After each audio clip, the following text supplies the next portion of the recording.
तो आज की इस वीडियो में हम बात करेंगे गारमेंट मैन्युफैक्चरिंग में क्या क्या प्रॉब्लम्स आती हैं और ये प्रॉब्लम्स हर किसी को फेस करना पड़ती हैं। जब मैंने काम स्टार्ट किया था तो ये प्रॉब्लम मुझे भी फेस करना पड़ी थी। तो कौन कौन सी वो प्रॉब्लम्स होती हैं और ये भी बताएंगे ये प्रॉब्लम्स सभी को क्यों होती हैं, सभी के साथ क्यों होती हैं। अगर आप भी मैन्युफैक्चरिंग का काम स्टार्ट करने जा रहे हैं तो हो सकता है ये वीडियो देखने के बाद आपको ये प्रॉब्लम फेस ना करनी पड़े। दोस्तों वीडियो अगर 1% भी आपको अच्छा लगे तो वीडियो को लाइक ज़रूर करें। अगर आप नए हैं चैनल पे तो चैनल को भी सब्सक्राइब जरूर कर लें, क्योंकि इस तरीके की वीडियो हम लाते रहते हैं। तो चलिए दोस्तों वीडियो को करते हैं शुरू।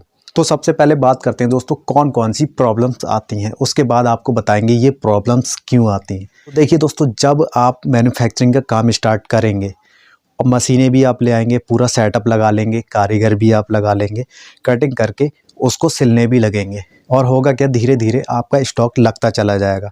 इतना स्टॉक लग जाएगा वो सेल हो ही नहीं पाएगा।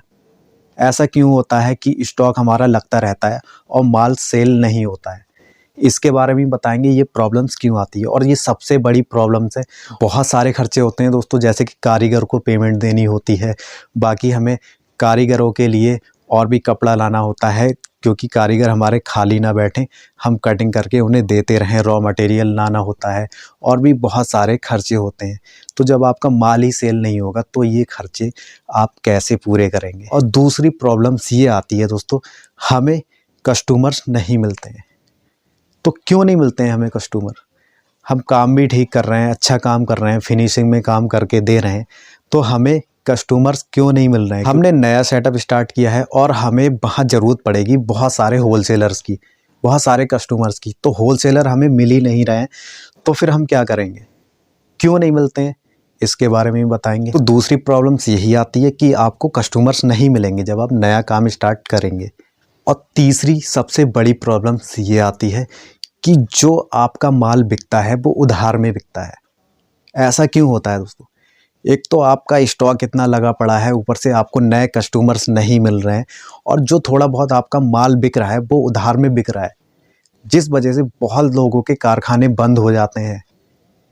क्या वजह होती है, इस पे चर्चा करेंगे आज। दोस्तों 3 बड़ी प्रॉब्लम्स मैंने आपको बताई।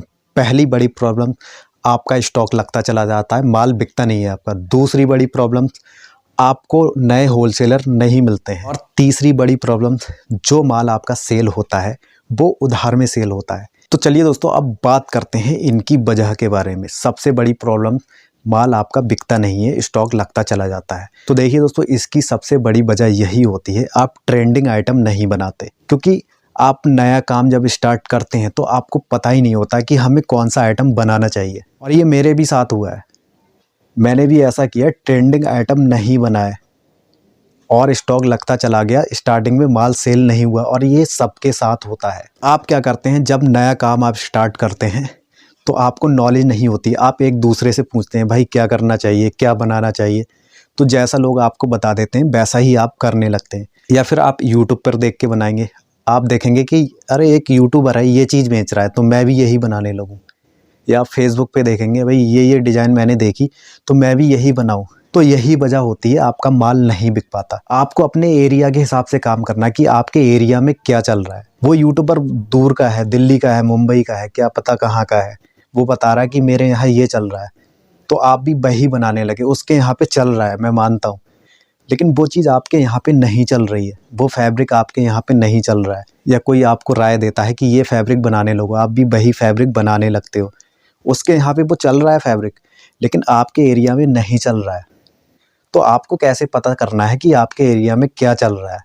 तो इस पर मैंने बहुत सारी वीडियो बनाई है कि आपको फील्ड में जाके घूमना है, मार्केट में जाके घूमना है, देखना है कि आपके मार्केट में क्या चल रहा है, उसके हिसाब से आपको चलना है। आपको अपने एरिया की मार्केट के हिसाब से चलना है। यही वजह होती है दोस्तों, आपका स्टॉक लगने लगता है और आप वैरायटी नहीं बनाते, बस एक ही डिज़ाइन बनाते रहते हो। वैरायटी बनाओ, वैरायटी, जो ट्रेंडिंग आइटम चल रहे हैं उनकी वैरायटी बनाओ। आप अपने लोकल मार्केट में जाके देखो वहाँ पे क्या चीज़ें ज़्यादा बिकती हैं, क्योंकि आपको वही माल बेचना है। आप जितनी ज़्यादा हो सके वैरायटी बनाओ अपने बजट के हिसाब से, और साइज़ भी ज़्यादा से ज़्यादा बनाओ। साइज़ चार्ट तो आपका पूरा होना चाहिए, जैसे छोटे से लेके बड़े तक साइज़ होना चाहिए। जो दूसरी प्रॉब्लम्स आती है उसकी वजह क्या होती है? दूसरी प्रॉब्लम्स ये है, आपको नए होलसेलर नहीं मिलते हैं। भाई 2-4 हैं आपके पास, बस वही हैं, और आपको नए होलसेलर मिल ही नहीं रहे हैं। आप किसी के पास जाते हैं तो वो आपसे माल लेता ही नहीं है। तो क्या वजह होती है दोस्तों इसकी? इसकी सबसे बड़ी वजह यही होती है दोस्तों कि आपने सीज़न में काम स्टार्ट किया है, चलते हुए सीज़न में। आप सोच रहे थे कि अभी तो गर्मी पड़ रही है, अभी लोअर टी-शर्ट बहुत बिकेगा तो मैं भी चलो स्टार्ट कर दूँ। ये सबसे बड़ी गलती की आपने, क्योंकि आप बीच सीज़न में जाते हैं तो वो होलसेलर किसी और से माल लेता रहता है पहले से। अब आप बीच में जाएँगे और आपका रेट भी ज़्यादा होगा, क्योंकि आपने बीच सीज़न में काम स्टार्ट किया है, आप महंगा फैब्रिक लेके आए हैं, आपका रेट भी ज़्यादा होगा। और जो पहले से माल दे रहा है उसका रेट कम होगा, क्योंकि वो पहले से स्टॉक अपना बना के चल रहा है। जैसे गर्मियों का सीज़न मार्च से स्टार्ट होता है, तो होलसेलर क्या करते हैं, फरवरी से ही मैन्युफैक्चरर को ढूंढने लगते हैं। तो आपको सीज़न शुरू होने से 1-2 महीना पहले काम स्टार्ट करना है, ना कि सीज़न में करना है। होलसेलर जो होते हैं वो कई मैन्युफैक्चरर सेट करके रखते हैं अपने, पहले से माल ले रहे होते हैं। अब आप बीच में जाएंगे, आपसे माल नहीं लेगा वो। तो यही वजह होती है, आप किसी के पास जाते हैं और वो मना कर देता है। वो आपका नंबर ले लेगा, आपका कार्ड ले लेगा, लेकिन वो आपको कॉल नहीं करेगा, ऑर्डर नहीं देगा माल लेने के लिए। तो आप जब भी नया काम स्टार्ट करें तो जब सीज़न शुरू हो रहा हो उससे करीब 1-2 महीना पहले काम स्टार्ट करें। लेकिन आपको हिम्मत नहीं हारना है दोस्तों, आपको होलसेलरों के पास जाते रहना है। जो आपसे माल नहीं ले रहा है उसके पास ना जाएं, लेकिन नई जगह आप ज़रूर जाएं, और हो सके तो दूर भी निकलें, जैसे 100-200 किलोमीटर की रेंज में भी आप जाएं। देखिए दोस्तों, तीसरी बड़ी प्रॉब्लम्स क्या आती है, आपका जो माल बिकता है वो उधार में बिकता है। ऐसा क्यों होता है? तो ऐसा इसलिए होता है दोस्तों, आपके पास 2-4 होलसेलर हैं, आप नई जगह जाना नहीं चाहते, आप सोचते हैं यही माल लेते रहें मुझसे, यही माल लेते रहें। आप उनसे रिक्वेस्ट करते हैं कि माल ले लो ले लो। एक तो आपके पास ट्रेंडिंग आइटम नहीं होता है, जो माल होता है आप सोचते हैं वो मेरा बिके, सस्ते में ही क्यों ना बिके, क्योंकि आपके पास स्टॉक बहुत लगा हुआ होता है। आप सोचते हैं कैसे ही पैसा खाली हो और मैं फिर कपड़ा लेके आऊँ और कारीगरों को काम दूँ। तो आप होलसेलर से बहुत ज़्यादा रिक्वेस्ट करते हैं कि माल ले लो, तो वो क्या करते हैं, आपको फंसा के चलते हैं। वो तो कह देंगे माल ले आओ, लेकिन वो पैसा रोक के चलेंगे, इसीलिए आपका माल उधार जाएगा। तो आपको किसी से इतनी रिक्वेस्ट नहीं करनी है, कि ज़बरदस्ती नहीं करना है कि माल ले लो ले लो। आपको ये महसूस होने नहीं देना है कि आपका काम इस समय नहीं चल रहा है, आपका माल सेल नहीं हो रहा है। क्योंकि अगर होलसेलर को ये बात पता चल जाएगी कि आपका माल सेल नहीं हो रहा है, आपके पास बहुत स्टॉक लग चुका है, तो वो फिर आपको परेशान करेगा और वो उधार में फांसने की कोशिश करेगा आपको, चाहे आपका काम चल रहा हो या ना चल रहा हो।